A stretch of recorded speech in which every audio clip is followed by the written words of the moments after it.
Robinson's severed leg is discovered on the shores of Lake Michigan in Cudahy's Warnemont Park. Her car found set on fire near 30th and Lisbon, and Anderson spotted on nearby bus security cameras. April 2nd, 2024, early evening in Milwaukee, Wisconsin. A man was walking along the beach near the base of the bluffs when he noticed something in the sand ahead of him. As he moved closer, the shape became clear, and what he saw stopped him in his tracks. Lying there in the sand was a human leg. The toenails were painted pink. So, he called the police. Officers arrived and secured the area, and at that moment they did not yet know whose leg it was or how it had ended up there. They only knew that the cut was not accidental and that whatever had happened, it had happened recently. But what they did not realize yet was that less than 24 hours earlier, that leg belonged to a 19-year-old college student who had gone on a first date.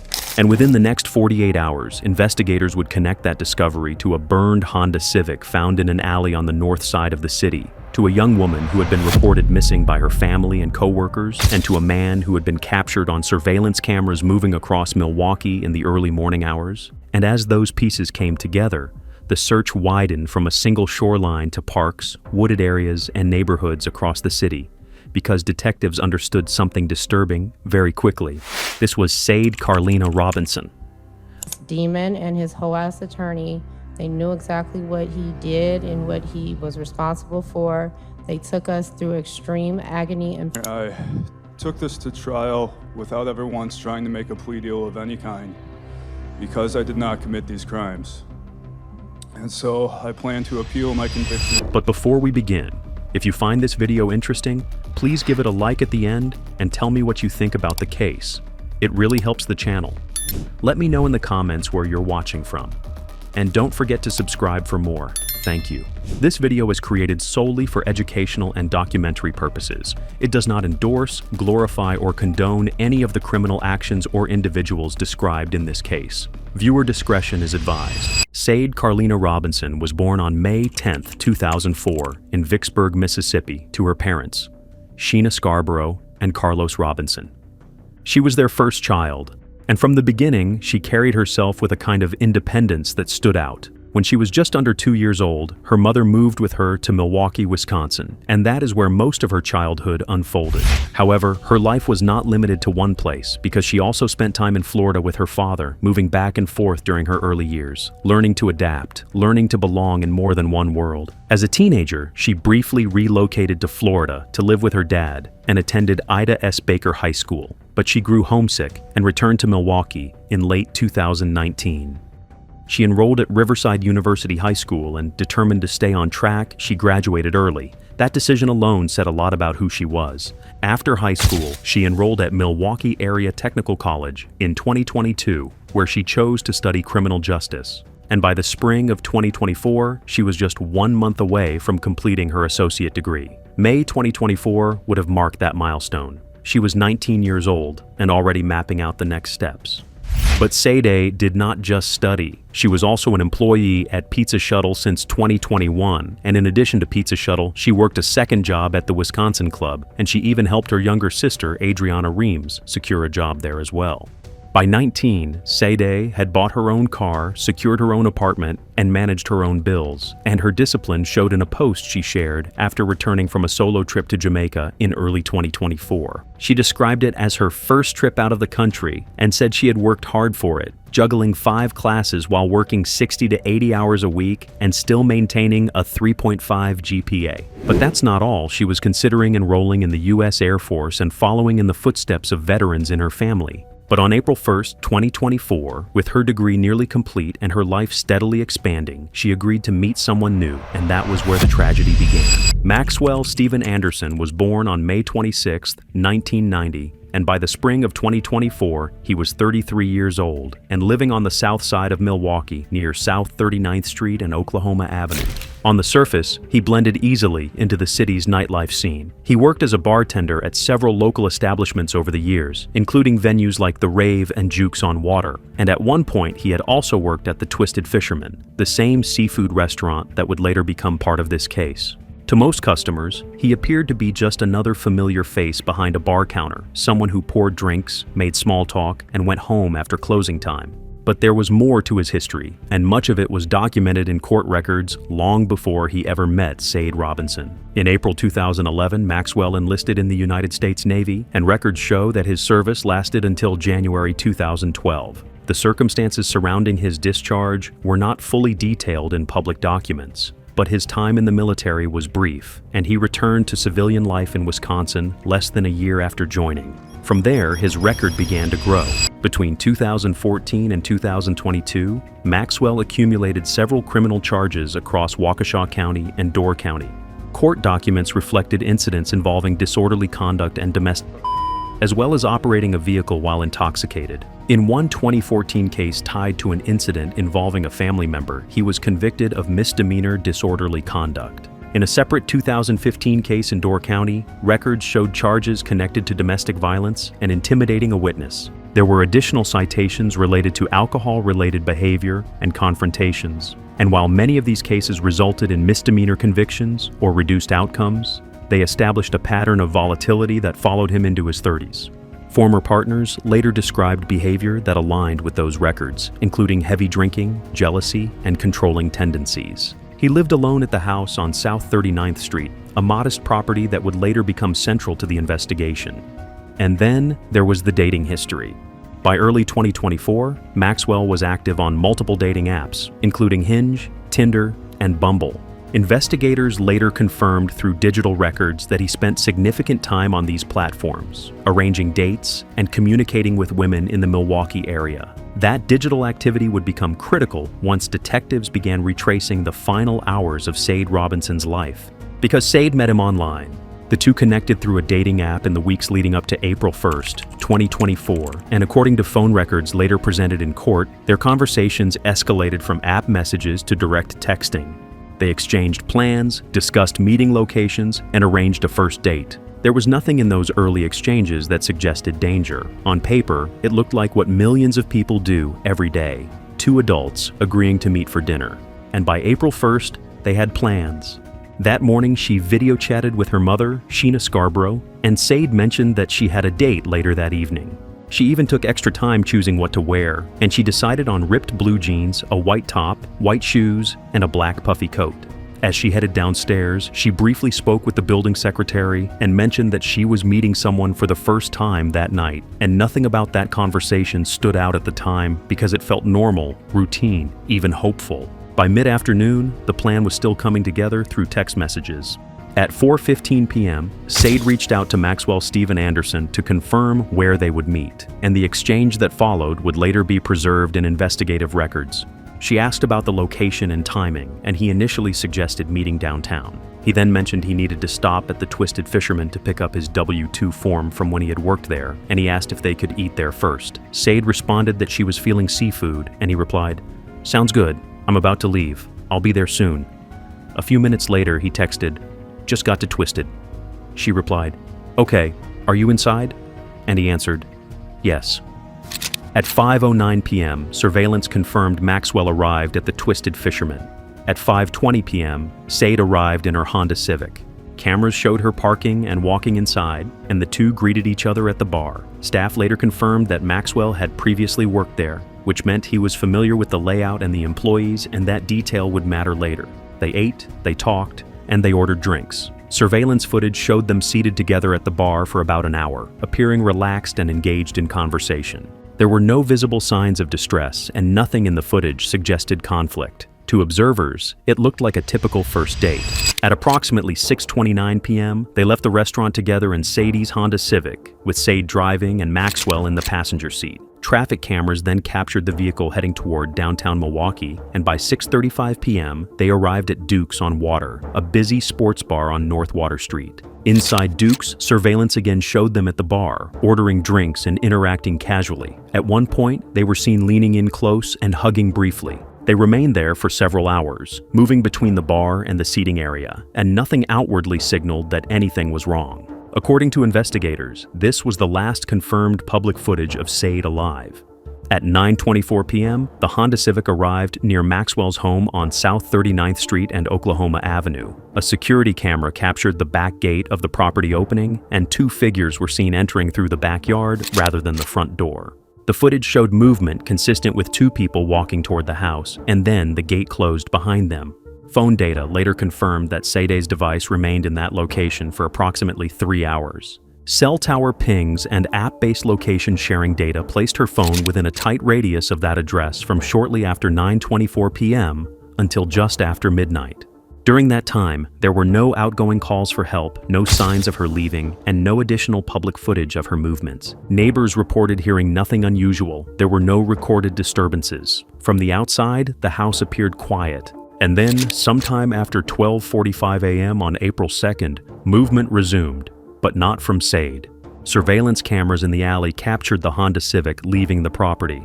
However, there was no footage of Sade walking out. She was never seen leaving that house, but her phone did. Cell phone tower data and app-based location tracking placed the device traveling south and then looping back towards central Milwaukee.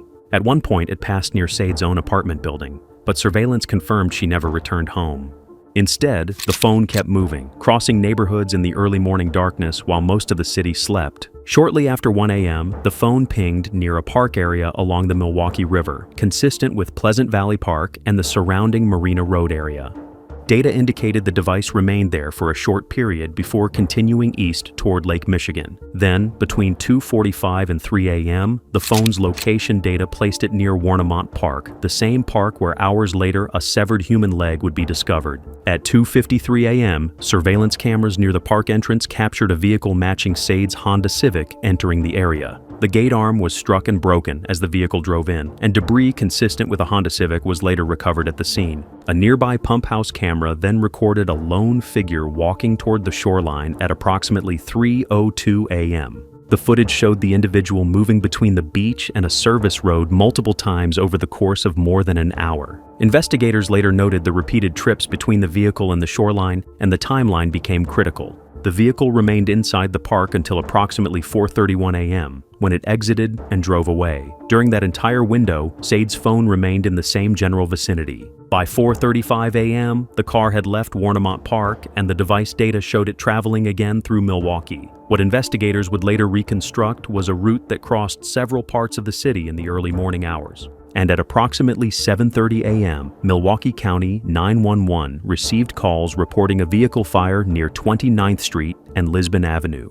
One of the witnesses later described what she heard. She said she heard a car alarm going off and then a loud pop that sounded like an explosion. She later told reporters that the vehicle burned, and she did not believe the fire had started on its own. She observed that the interior was already engulfed, and she contacted the fire department immediately. Fire crews arrived and extinguished the flames, and what remained was a heavily damaged Honda Civic. The interior had been burned extensively, but the exterior still bore identifying markers. Investigators were able to recover the vehicle's registration sticker, and that allowed them to identify the owner quickly. The car belonged to Sade Robinson. Inside the trunk area, investigators located remnants of clothing and fragments of an iPhone that had been exposed to fire. The vehicle's interior showed signs that the blaze had been intentionally set, and that determination shifted the case from a missing person to a criminal investigation. By that point, detectives were already aware of a severed leg discovered at Warnemont Park hours earlier, and they were beginning to suspect that the two scenes were connected.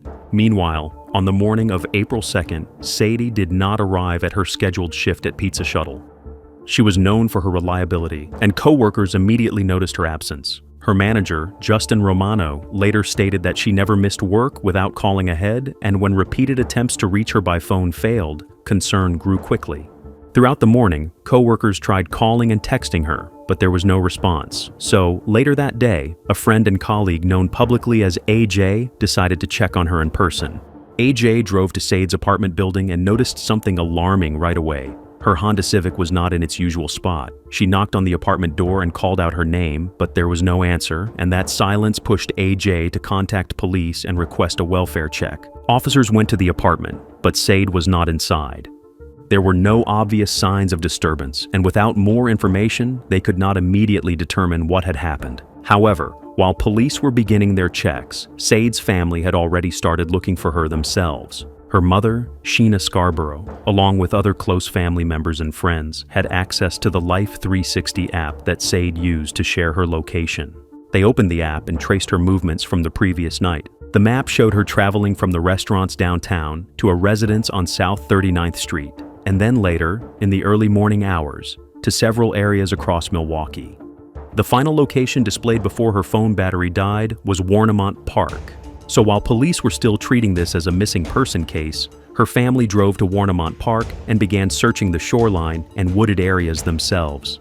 They walked the bluffs, looked toward the water, and tried to make sense of what they were seeing on the app. They did not yet know what had already been found there earlier that day. At 5:29 p.m. on April 2nd, Milwaukee County Dispatch received a call from a man who had discovered a severed human leg along the beach at Warnemont Park. Officers responded and secured the area, and investigators began processing what was now clearly a major crime scene. The leg had been severed just below the hip socket, and the medical examiner's preliminary assessment noted multiple cutting impressions around the amputation point. The femur bone showed signs that it had been partially sawed through, indicating the use of a sharp instrument with repeated force. What's up, man? So, this is Evan Millies. We've dealt with him before. Sometimes, mostly a good guy. He's gotten into this trouble a couple times, but good dude. Okay. So they walked down the S-curve from Sheridan, started walking south just for fun, rough day on the beach. As they were walking, see that leg right there? Yeah. Said that it was up about approximately where the end of that stick, branch is. By the bushes right there. Yeah, bushes, said that they saw it up So it was there. like up on the hill, kind of? Yeah. Okay. So said that him and his buddy, who's in my squad right now, walked out, called us, and then when we came back, it was about, I don't know, maybe 7 feet east. By the rock. I moved it just for evidence purposes. Okay, so it doesn't get swept away? Yeah. Okay. And I documented it well on body cam with different angles of where it was. And Okay, cool. All right, we gotta. You want to tell me where it is? You usually come this way? Yeah. Yeah? It's the first time you see anything here? Yeah? It's the first time you seen anything like this? At that moment, detectives still did not have confirmation that the remains belonged to Sade Robinson, but they strongly suspected a connection given the Life 360 data and the burned vehicle found earlier that morning. Samples were sent for DNA testing, and while investigators continued working through surveillance footage and phone records, the lab results came back. The DNA from the severed leg matched Sade. And with that confirmation, what had begun as a search for a missing 19-year-old became a confirmed homicide. Detectives were no longer looking for a lost person. They were reconstructing a crime that had already taken place. They now had a burned vehicle, body parts discovered in separate locations, digital movement data across the city, and a last known companion.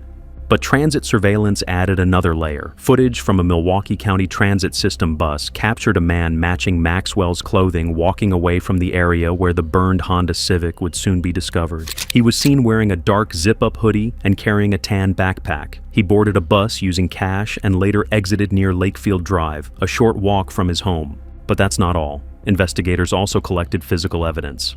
When they examined the entrance gate at Warnemont Park, they recovered broken vehicle fragments. Those fragments were later matched to a Honda Civic consistent with Sade's car, confirming that the vehicle had struck the gate while entering the park in the early morning hours. And with this mounting evidence, detectives secured a search warrant for Maxwell Anderson's residence at 3161 South 39th Street.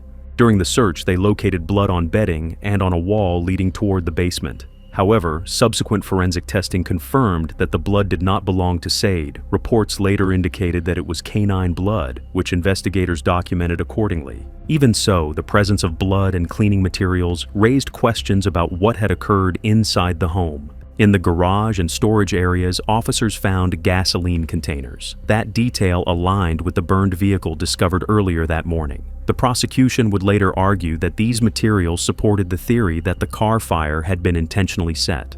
Meanwhile, the recovery of additional remains intensified the investigation. On April 5th, in a wooded area near 31st and Galena, close to where the Honda Civic had burned, investigators located a left foot with pink-painted toenails, consistent with the leg discovered at Warnemont Park. Additional human tissue was also recovered nearby. Each discovery confirmed that Sade's remains had been scattered across multiple locations, and each scene required separate processing, separate forensic documentation, and separate searches. Then, on April 18th, a man walking along the Lake Michigan shoreline near 3305 Marina Road discovered a torso and an arm that had washed ashore. Authorities responded and collected the remains for testing. These remains were later confirmed to belong to Sade. By that point, investigators had recovered a right leg, a left foot, a torso, and an arm, but her head was not found. And on April 4, 2024, just 2 days after the initial discovery at Warnemont Park, officers conducted a traffic stop near his residence. Body cam footage captured the moment he was detained. And on April 12, 2024, 10 days after the first remains were discovered, prosecutors formally charged Maxwell Stephen Anderson. The charges were severe and specific: first-degree intentional homicide, mutilating a corpse, arson, and hiding a corpse. The criminal complaint laid out the digital trail, the surveillance footage, and the physical evidence collected across multiple scenes. Bond was set at $5 million, cash, meaning he would need to post the full amount to be released pending trial. And as the case moved forward, the prosecution relied heavily on what they described as a consistent chain of surveillance and data. Assistant District Attorney Ian Vance Curzon described the killing and dismemberment as the highest level of violence imaginable, and he told jurors that the evidence was not isolated but connected. But the defense, led by attorney Anthony Cotton, challenged that interpretation. Cotton argued that prosecutors had failed to prove intent, which is required for a first-degree intentional homicide conviction.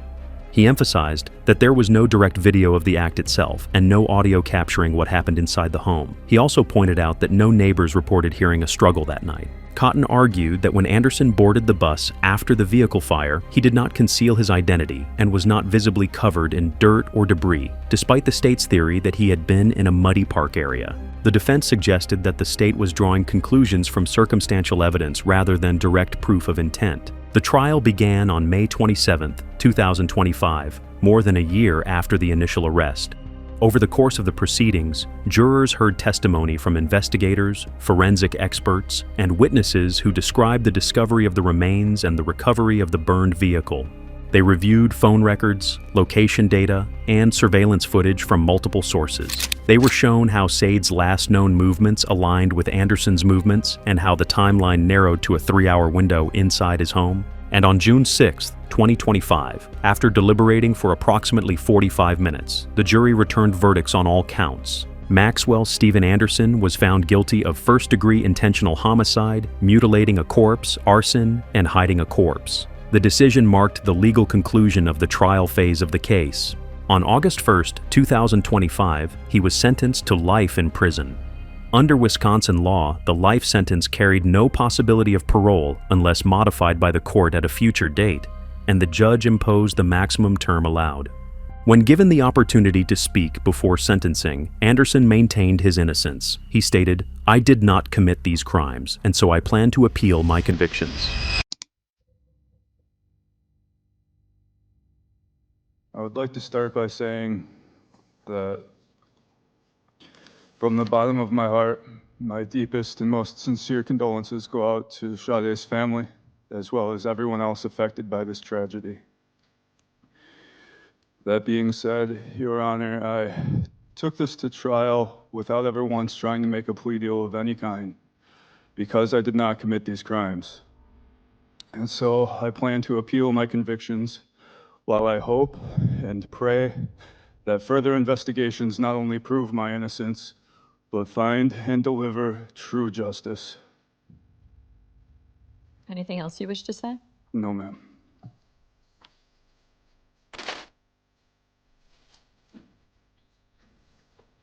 State court. However, the impact of what happened on April 1st and April 2nd, 2024 extended far beyond the courtroom. Comments to me, please.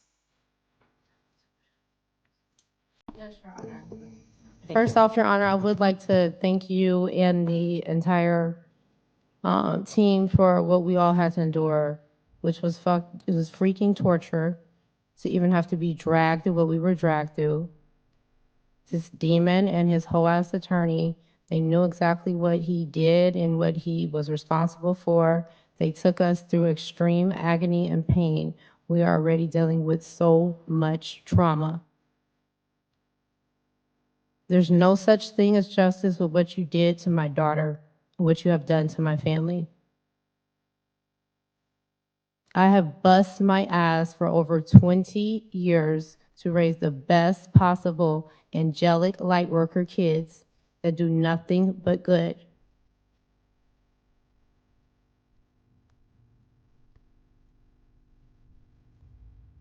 My daughter had to cross your demonic path. You plotted and planned to kill, dismember, then you disrespectfully spread my daughter across the Milwaukee like a piece of trash. How dare you? My daughter was everything. She was everything to all of us. As my baby explained, she had a different impact in each and every one of our lives. There's so many strangers and individuals in the community that I have engaged and met that she has touched and impacted. This has affected the world, the community in such extreme ways. There's no way in hell we should have even ever went through this freaking trial that you drug us through. You knew you were guilty. You're negligent, mammy and pappy. Them demons, I'll deal with them later. Across Milwaukee, pink became the color of remembrance because it had been Sade Robinson's favorite. Within days of her disappearance, and then again after her remains were confirmed, community members gathered outside Maxwell Anderson's home for what became known as a Pink Out event. At Pizza Shuttle, where Sade had worked and where coworkers had waited for her to walk through the door on the morning of April 2nd, a mural was later painted in her honor near the entrance. Customers and staff stopped to take photos, and some left notes. Her manager and colleagues described her as outgoing and uplifting, someone who made sure to tell people to be careful going home at the end of her shifts. That detail stayed with many of them. A scholarship fund was also created in her name to support students from Riverside University High School.